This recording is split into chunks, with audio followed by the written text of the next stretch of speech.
Hello there, and a huge welcome to today's episode of Gina Gardiner and Friends. Today I'm joined by Beth Vecchione. She's a qualified social worker and she's the founder of Care to Dance. And it's through Care to Dance that I actually met up with Beth. Now, this is one of the series of shows that I've got that's running up to the One Voice Summit that we're going to be holding in April 2025, which is designed to really revolutionise the care system in the UK. Children in care don't have a great chance in life. Many of them end up homeless. Over a third of them within 2 years of leaving care in the UK are homeless.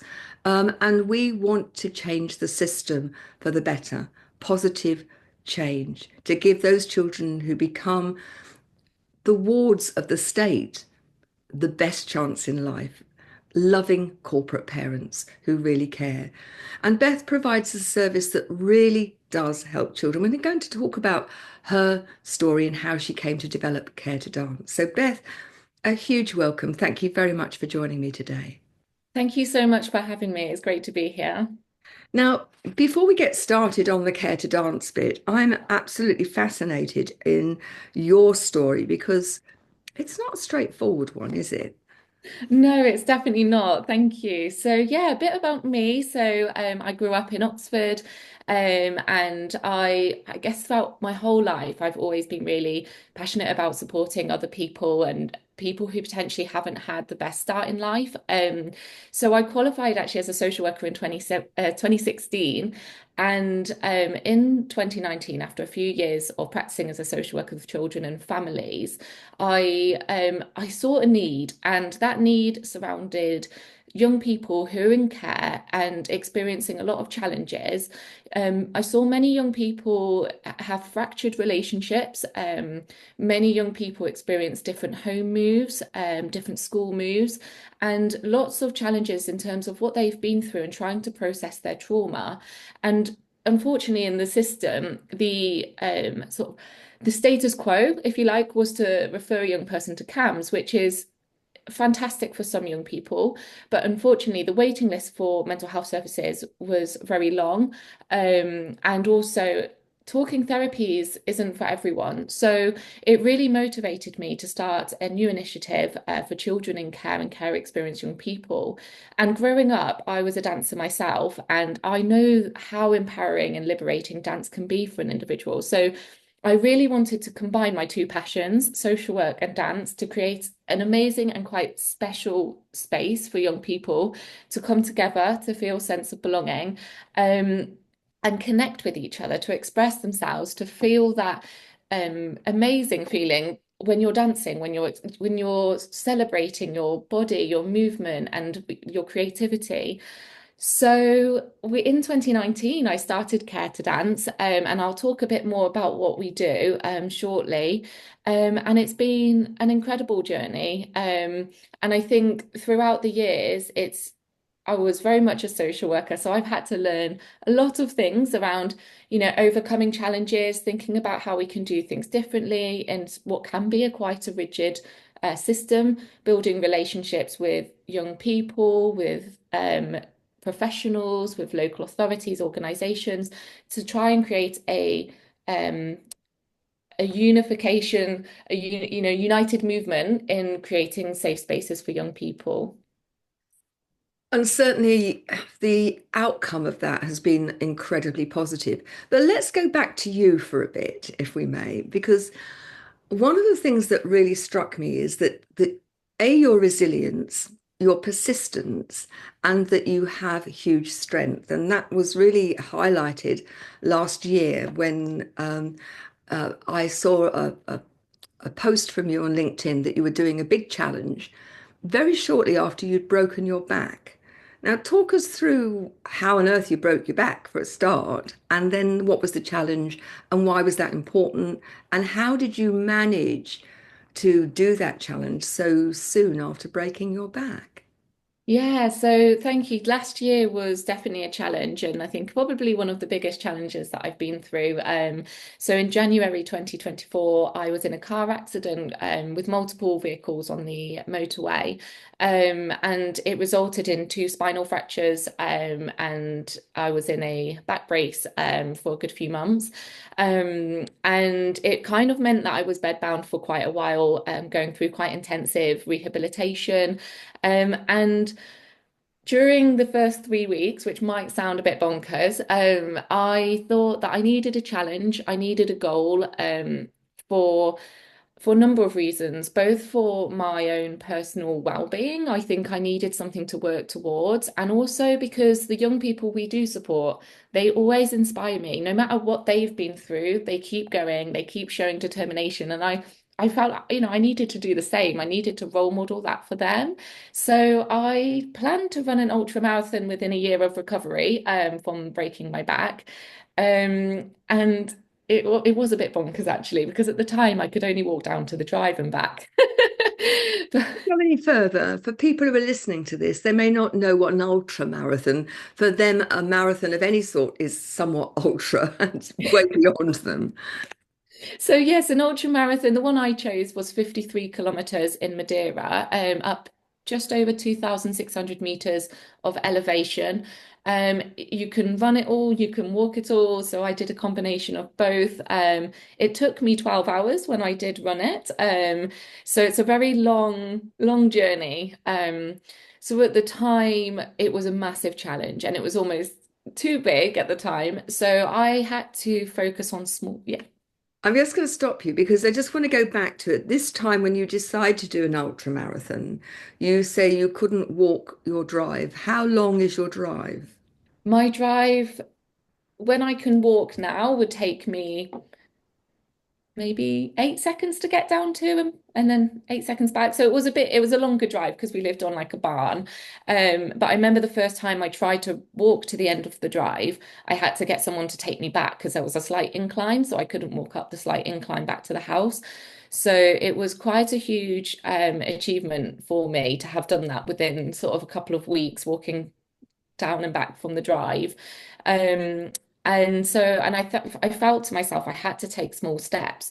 And at the time, walking to the drive and back was a huge achievement for me. And I think this very much links in with our mindset and what we see and celebrate as an achievement.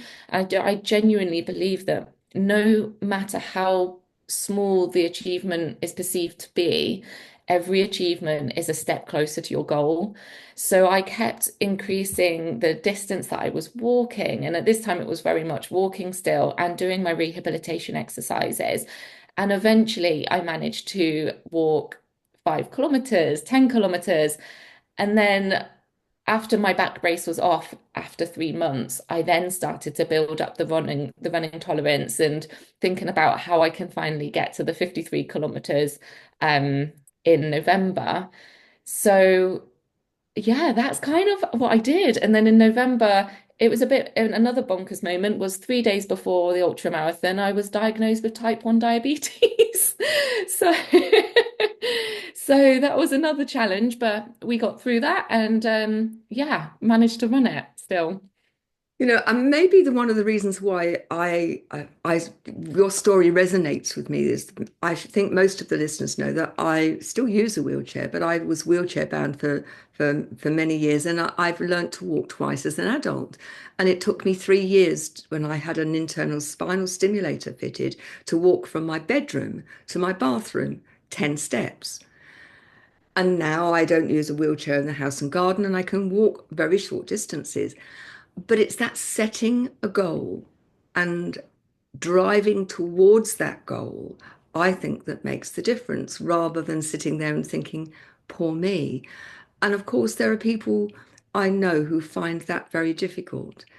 Why do you think, where does your inner resilience and strength come from? You mentioned the youngsters that you work with, but I suspect that there was something that in your life much before that that has helped you. My mum used to call it bloody mindedness. I call it resilience and persistence. Where do you think yours came from?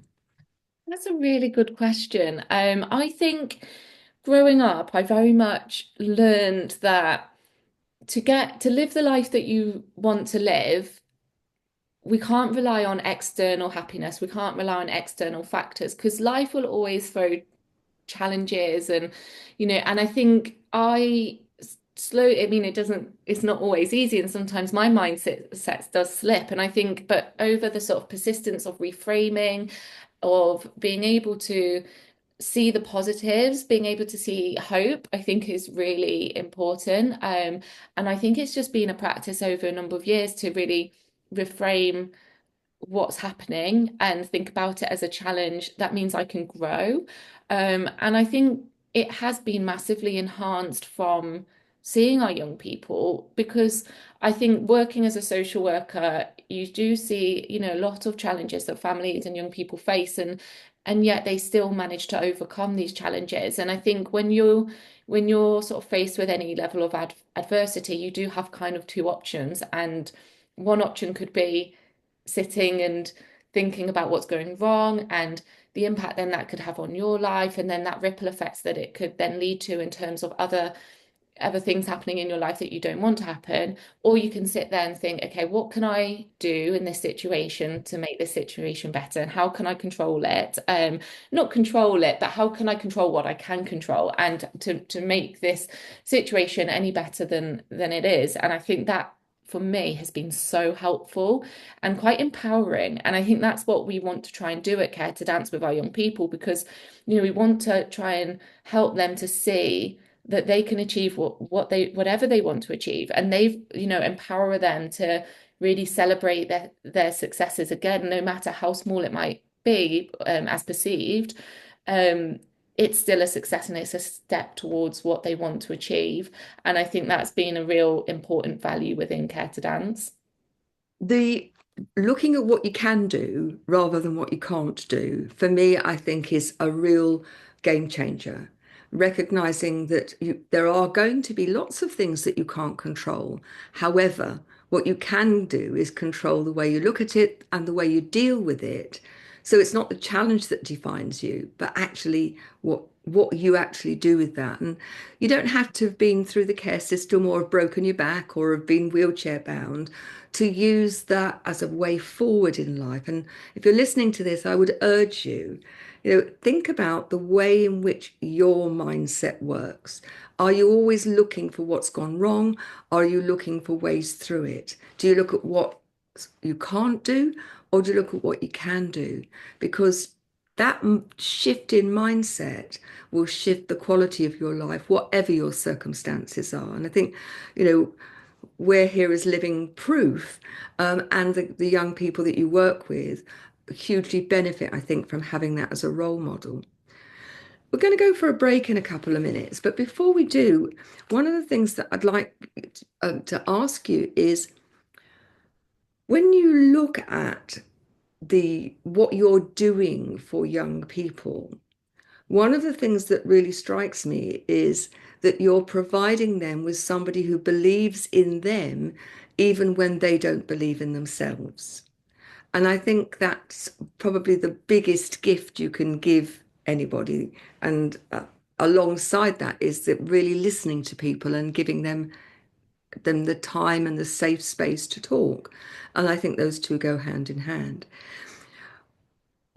Thinking about what initially gave you the idea of combining social work and dance, because it's a bit off the wall, isn't it, when you're a social worker and you're working in, as you say, quite a rigid system. How did that come about? Yeah, so as a social worker, I think I knew that we needed to do something differently, and I think I really felt passionate about the creative arts, and I've seen what impact that can have in terms of creating a safe space for young people. And I think I actually a bit of a journey I went on. So I went to a training session with Luke Rogers from the Care Leaders, and he really inspired me. In a training session that he did when I was a social worker, around how we have we have a really privileged position as a social worker to be able to be in the lives of our young people and families, and that we can do things differently, and we need to be able to listen to our young people about, what they want as well, and how to reframe the narrative. And I think reframing the narrative is really important for me personally in terms of the work we do, because too often as a social worker, I saw young people and children in care and their families being talked about from a deficit stance, what's going wrong rather than what's going right for them.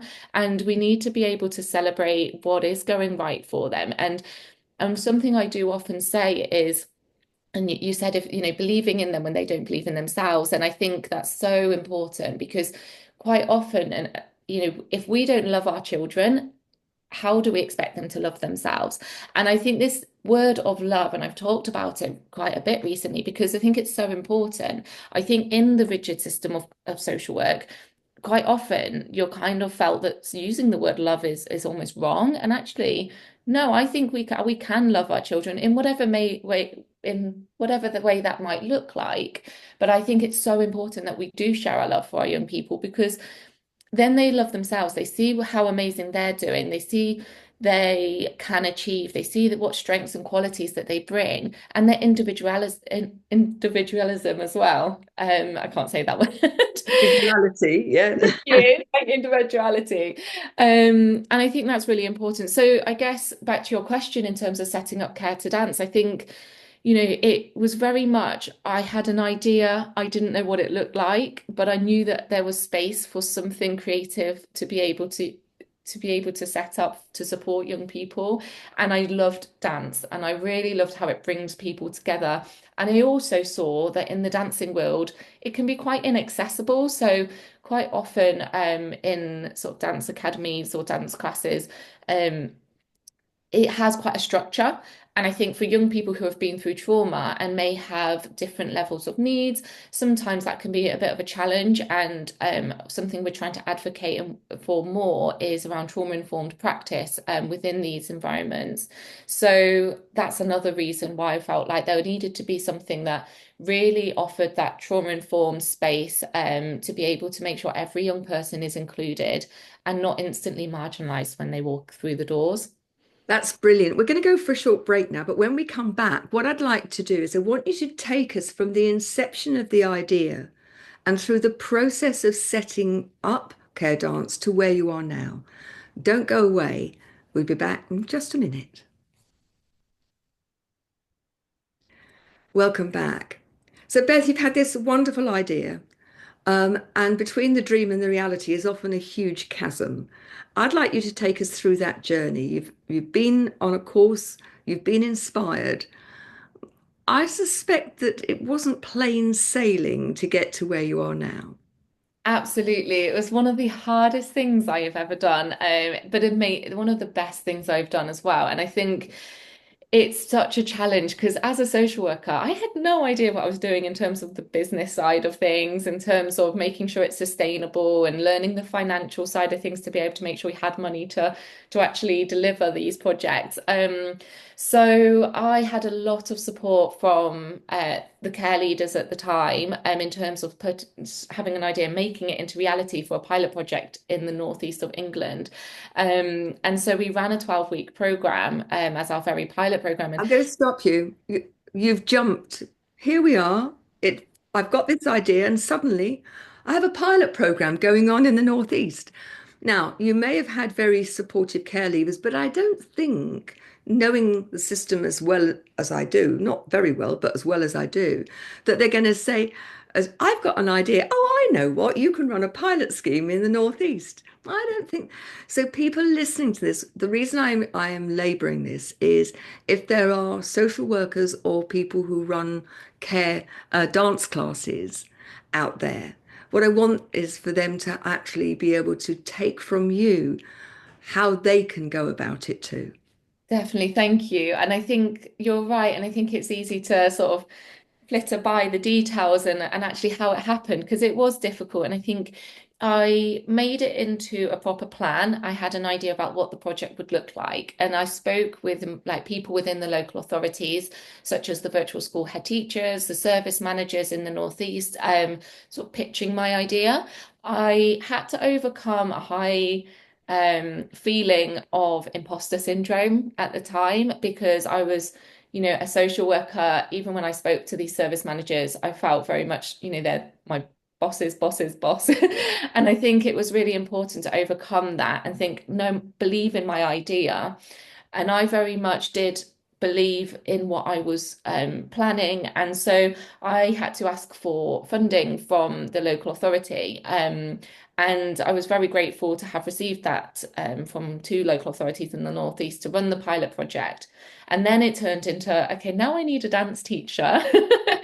And now I need a studio space, and now I need to find all the young people who could benefit from this. So really the key to, I think, success at that time and was very much finding people and organizations in the sector in the space I was planning on running the project to be able to collaborate, to be able to reach out to, because I think working together makes such a huge difference.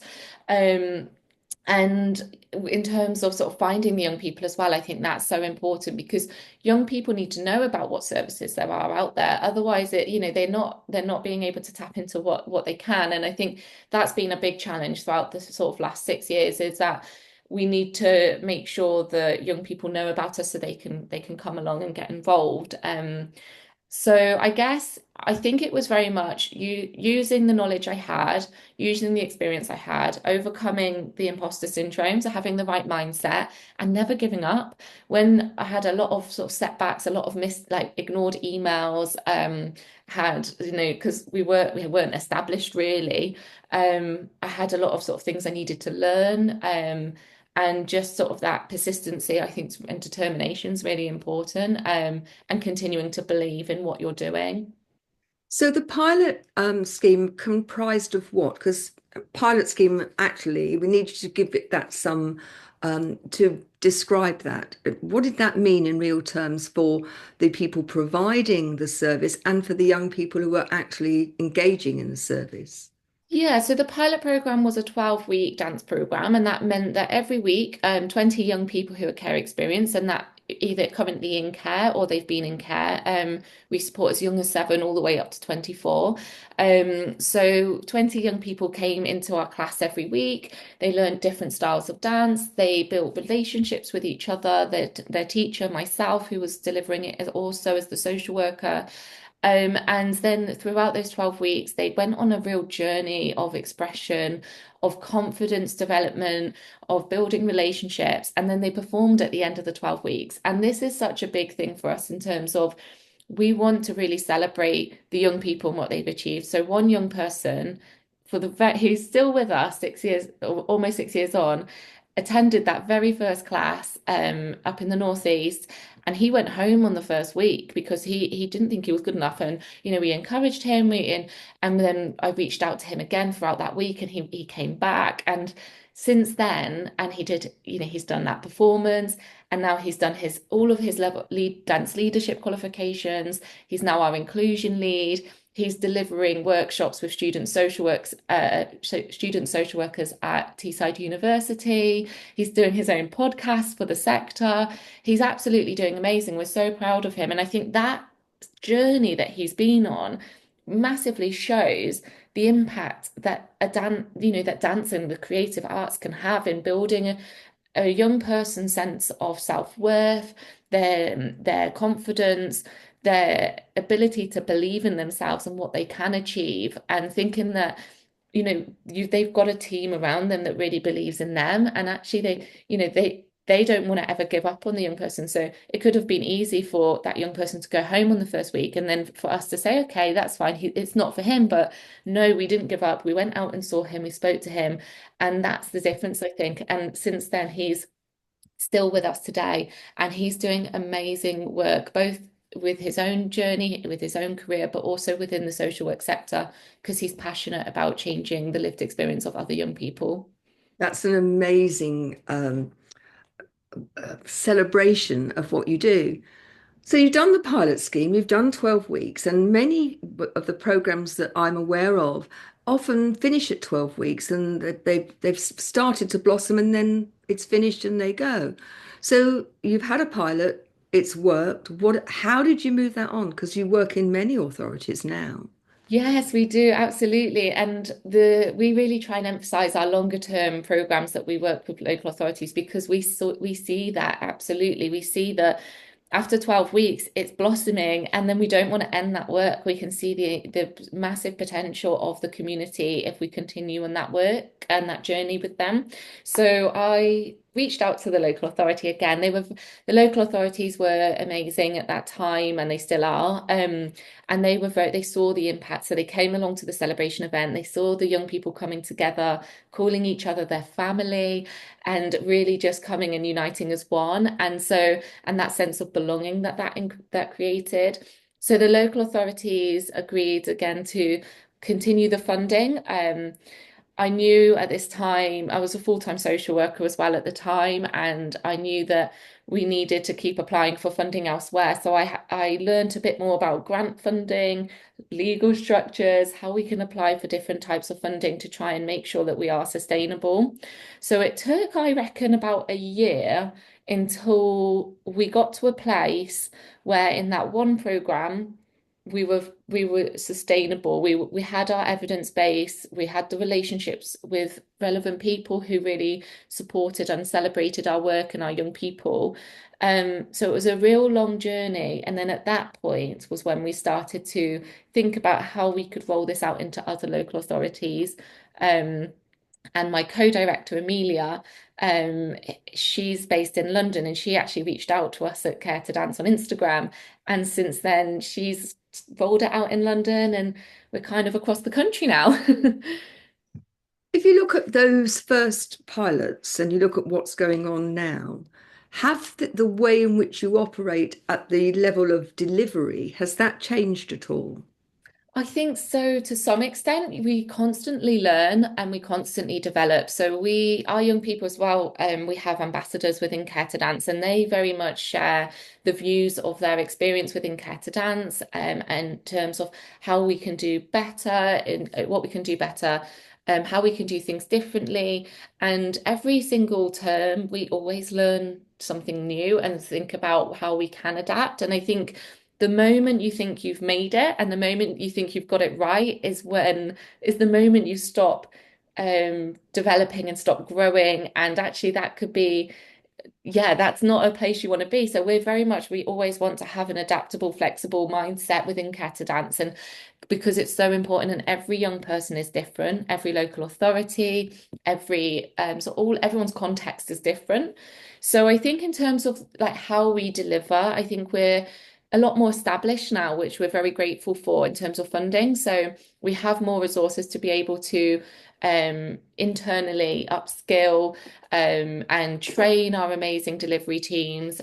We have the resources to be able to um, have our delivery teams across the country, because for a long time I was traveling quite a lot to get to all the different classes. Whereas now we have amazing delivery teams across the country, and we're very grateful for them. And it means that we can offer this opportunity and offer this space to more care experienced young people. Because without the community of social workers, of trauma-informed dance teachers, we couldn't do what we're doing, and we couldn't reach as many young people as we are. But saying that, we are still very much wanting to grow. We're still very much wanting to roll this out because we're very passionate about making sure that every young person has an accessible avenue to be able to dance, to be able to express themselves. And especially because what we know is that sadly a lot of children in care can quite excuse me, can quite often move out of area. So what we really want to do is that if a young person moves out of area, we want to try and make it where there's a care to dance close enough for them to be able to still come along and be part of that community. So that's something we really aim to achieve.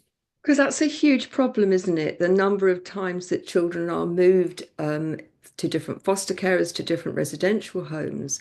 And if they move, particularly if they're moved a big distance, and that often happens, they lose every relationship, don't they? And that is a double trauma that consistently re-traumatizes them. And it just strikes me that, as you say, if they can then plug into a new care to dance, at least there's one constant when everything else is in flux.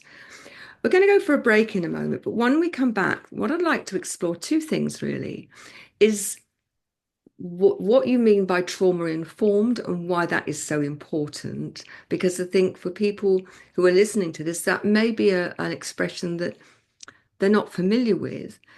And the second thing is why dance has such a profound impact. So we're going to go for a short break. And when we come back, as I say, trauma first and how dance can be a way of helping children deal with that trauma. Don't go away. We've got lots to talk about. Welcome back. So, Beth, what do we mean by trauma informed? So, trauma informed is really understanding a young person's behavior, communication, is trying to understand that if a young person is expressing themselves in a certain way, it's understanding why that might be. So, sometimes a young person might be in a dance class and their behavior could be seen as what might be said in a different setting as misbehaving, as naughty, as and we don't use those terms in Care to Dance because having a trauma-informed perspective is very much understanding the reasons why they're behaving like that, and then therefore thinking about how can we as a delivery team use a different approach to be able to build relationships to help them help make them feel safe and help them to feel understood. So, for example, many of our young people will have experienced trauma in the past. It could be, anything from domestic abuse, from parental mental health. It could be, it might be that they're experiencing trauma still within the care system in terms of moving homes and the trauma of actually going into care, because that in itself is a traumatic experience for them. So being able to understand that maybe the young person who is shouting or swearing, they're trying to communicate to you that they're struggling and they're trying to communicate that they need help right now. And the response that our teachers provide is not a disciplinary approach. It's very much an understanding, sitting with them, under wanting to understand how they're feeling and how that might be really difficult for them. And thinking about how we can build connections with them in relationships in a slightly different way and making sure that they feel safe and accepted no matter what. Because what we're often seeing in hearing from young people who come to Care to Dance is they've been excluded from other clubs and activities because they were really struggling on one week, and that sense of struggle came out in misbehavior. But actually, if we have staff around them who understand why they might be behaving in that way, then they are accepted, and that persistence we see over the period of time means that they feel safe, and that actually we don't end up seeing that behavior anymore because they feel safe and they feel accepted and loved. And so, in terms of why that's important, it just means that it's driving that culture of inclusivity, and it's making sure that young people who've been in care aren't marginalized. As soon as they walk through the door, they are accepted, and we overcome any challenges with them that they might be experiencing. I think one of the things that I noticed when I was a head teacher or principal was that young people who came into school who had been in care, who'd been traumatized, they'd just been ripped from their homes and what they knew into a foster care situation, or from one foster care to another, or one home to another, is that they were ready to get you to prove that they were worthless, that they were of no account. So if I behave this badly, will you reject me? And if you accepted them and worked with them, yeah, but if I take it up a notch, how about this? And if I take it up a notch, how about that? And it was until they actually understood that you were not going to reject them, that that's not to say that you were going to allow them to do just what they wanted, but at the same time, that you're going to say, you're safe here, you are accepted here. We don't do it like that. We do it in this way, but not immediately going into that confrontation, which is what they expected, and almost then fed the very habit that you were trying to disrupt. Absolutely. I completely agree. And I think if the more organizations and educational establishments that have this approach, the better, because then we help them in their journey to recovery, and we help them in their journey of healing and processing their trauma. And being able to then trust others, because that can have such a huge ripple effect in other areas in their life. If they start to believe in themselves and they start to believe that they can build relationships and connections, then that will help them in education, in their goals in employment, in joining other groups, in relationships with people moving forward. And I think if we can try and do that now, together with as sort of all the adults around the young person, then we have a better hope of supporting them to healing their trauma, to overcoming that, and then to be able to reach their potential, which all of our young people have such huge potential. And I think it's really being able to celebrate and recognize that, and show them that, that they're absolutely valued, and helping them to realize their self-worth. And yeah, just the impact that can have in every way of life is so important. Can you give us a few examples of not with names or anything, but of the shift in behavior and attitude and how that's had a knock-on effect, let's say in education, because so many young people in care do find themselves marginalized or excluded, and many of them are not in full-time education. They're getting a very patchy experience, aren't they? Absolutely. And so we've had quite a few young people across the country, and I think a couple spring to mind where they are really struggling in school, and they keep getting excluded. There's sort of information around struggling with building friendships in school, and that's really sort of rippling into every other aspect in their life and their mental health. And but when they come to Care to Dance, they are absolutely amazing. And then over the weeks, and we've seen them build up their confidence, make friendships, and these sort of what might be said as quite small steps have turned into such a huge achievement. And I think, and then we've seen them start to re-engage in education and start to believe in themselves and think, I am worth this, I can achieve my goals. And one young person in particular actually springs to mind, because she is incredible, and she's an older young person now. She's at university doing dance. And when she came to Care to Dance, she struggled so much with her confidence, and but she was an incredible dancer. She was so expressive in the way she danced. And then she decided, she was at college at the time, and she was really struggling with that. But through the support of our amazing teachers, our social workers, she actually ended up qualifying within her diploma in college, and went to university to do dance. And now she's a teacher within Care to Dance, and she's done her leadership qualifications, and she's now helping other young people who are currently in care. And I think when you hear and when you see young people go through their journey such as this, that highlights the amazing impact that the arts can have, and in or sport, or anything that a young person is interested in, with the right people behind them, they can achieve anything they want to. I think that's the thing, isn't it? Give them the opportunity and the support and allow them to flourish. I know that we could get great, we have all sorts of projects with sport and technology, for example. Music is another area where young people can achieve in a very different way. What is it about dance specifically, and the creative process of dance? Why do you think that that is so powerful?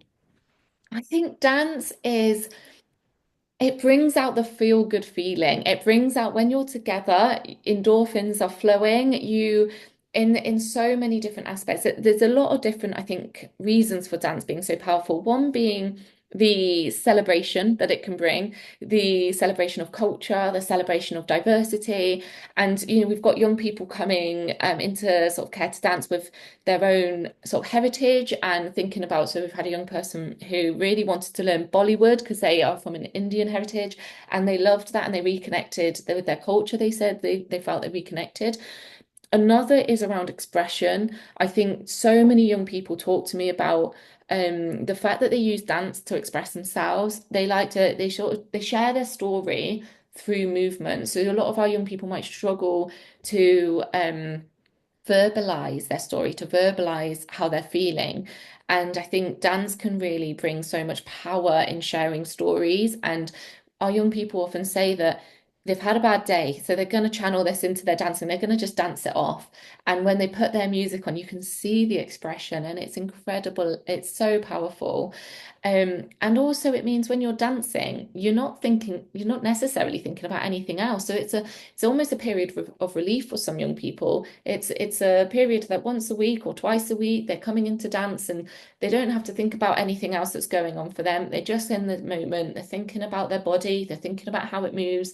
It's a sense of mindfulness. And thinking about how you're connecting with the music as well. And then finally, I think in terms of the dance leadership qualifications that we provide, which is slightly different to the benefits of dance in itself. It's more about thinking about how these skills, such as communication, teamwork, organization, self-belief, how all of these skills that we talk about and apply in our classes can then be transferred in other areas of their life. And I think that's also another really important aspect. And one other thing, sorry, is all about connection and belonging. So we see that our young people come together and perhaps in other spaces of life, they might not have ordinarily met, they might not have ordinarily spent time together, but in dance, they share the one similarity is the power of dance, the love for dance, and how they support each other is just incredible.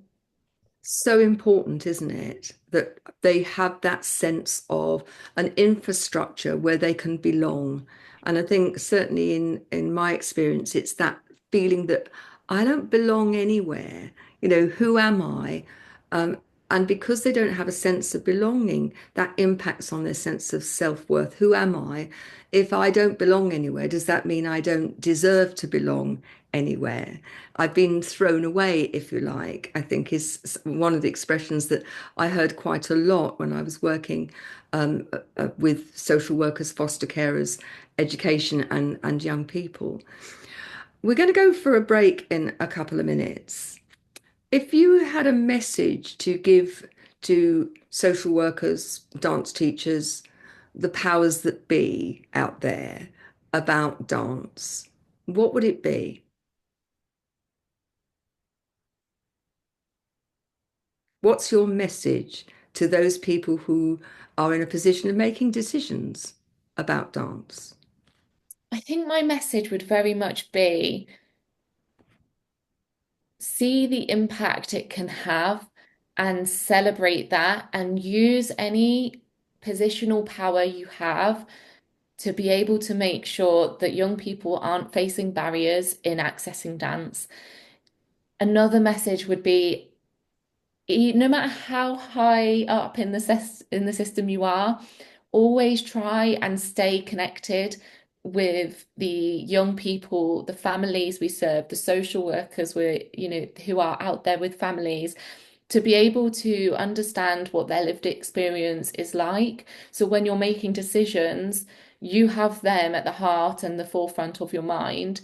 And I think that is so important. So when you're thinking about whether or not there needs to be access to dance or any other decision they're making, they are making the decisions informed and with the best interests of the families and young people we support. Great message. We're going to go for our final break. When we come back, I want to talk about the future. Don't go away. Welcome back. So, Beth, in 6 years, you've moved from a pilot scheme in the Northeast. What's the coverage that you have in the UK at the moment? So we work across four different regions now. We have worked with over 30 local authorities, and we're currently in 4 regions, supporting over 200 young people. And yeah, we want to keep growing. We want to keep expanding. We want to make sure that we replicate our model in many places and that we're working in partnership with other organizations and local authorities to be able to come together and bring about positive change for children and young people and learning from each other as well, because I very much believe our model works. It's we've shown that, we've celebrated that, but there is so much that we probably still need to learn. And I think as organizations, we need to make sure that we are still open-minded, and as individuals, we're also sort of adaptable. And so, yeah, I think it's an exciting journey that we've been on, and I'm sure we've got a very long journey ahead as well. And one of the reasons for doing programs like this is to give people who are not aware of this as a program the opportunity to dip into it and to talk to you about it. If they wanted to talk to you, how would they get hold of you? Yeah, we'd love to contact anyone who's interested in learning more, or maybe, young people who might want to join. So you can just contact me via our website. We have a form on there. Our email addresses. My email is beth@caretodance.co.uk, so you can reach out personally to me. I'm also undertaking a PhD researching the impact of dance on care experience young people too at the moment. So anyone who might want to hear more about that as well, please do reach out. Always keen to hear from anyone who wants to learn more or share their experience as well. So give us the website address. So the website is www.caretodance.co.uk. And it's the word two, not the number two, Yes, isn't it? thank you. Yes. Brilliant. So caretodance.co.uk. Now, I believe that young people in care have superpowers. They're often not recognized, but I think they have such an experience that when they've got confidence in themselves, and I think that's necessary, that they can actually harness the superpowers of resilience, of persistence, of adaptability, and so on. What is it that you have noticed? You're doing your PhD. What are the benefits that you have noticed?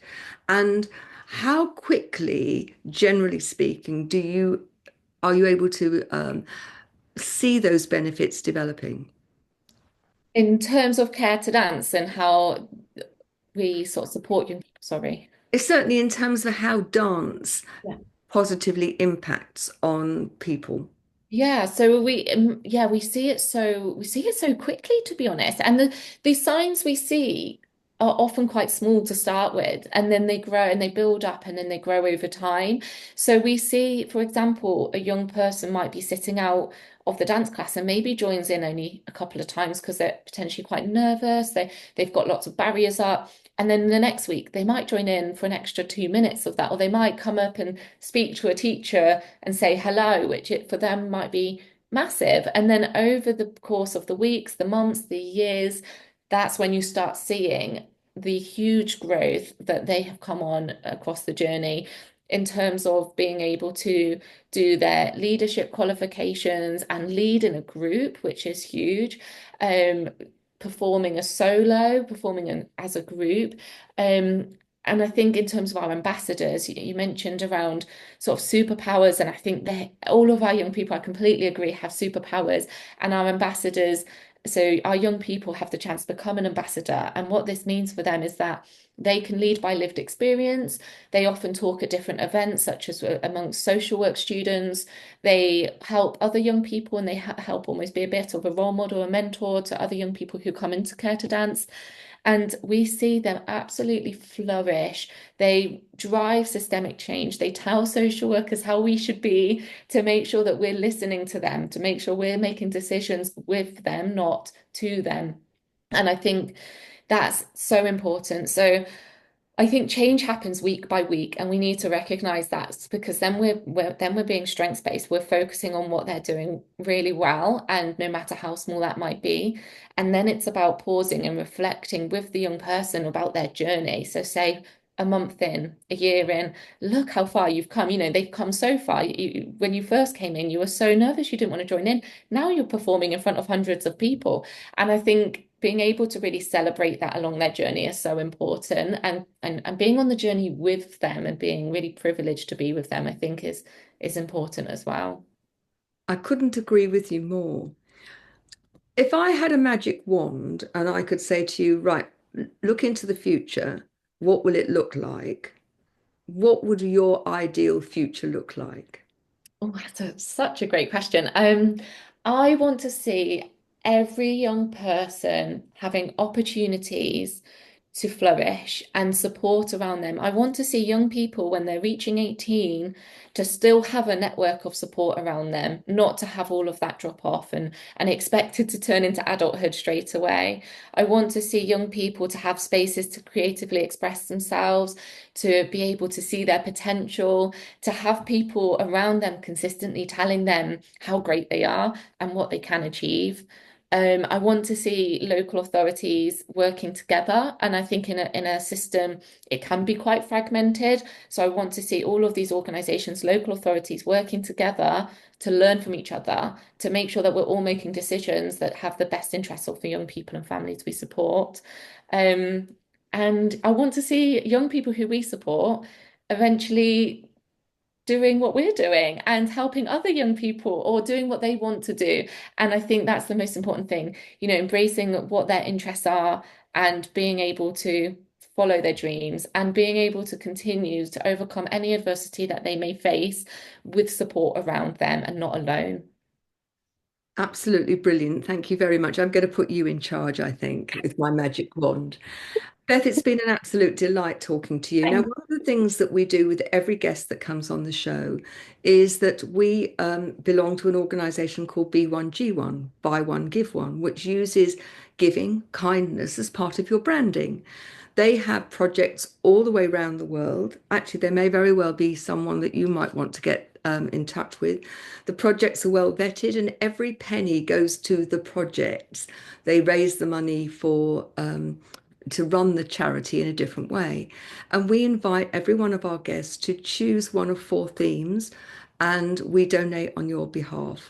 So those four themes are clean water, education, health, and reforestation. Which of those four themes would you like to choose? Oh, that's lovely. I would love, they're all so amazing, but I would love education, please. Thank you so much. That's brilliant. Thank you. And a donation will be going on your part. We choose different projects within the themes each month. Remember, just by listening to the show, that you are helping people because we donate meals based on the number of listeners to the show. So do please encourage other people to listen because in that way people will go to bed with a full tummy rather than going to bed hungry. Beth, thank you very much for being on the show. I want to talk to you about listeners about a free spiritual blueprint that I have created, and it gives you an audit really of where you are in your life, where your beliefs are, which serve you, which don't, and it's completely free. All you need to do is to email me at uh, Gina Gardiner and Friends at gmail.com.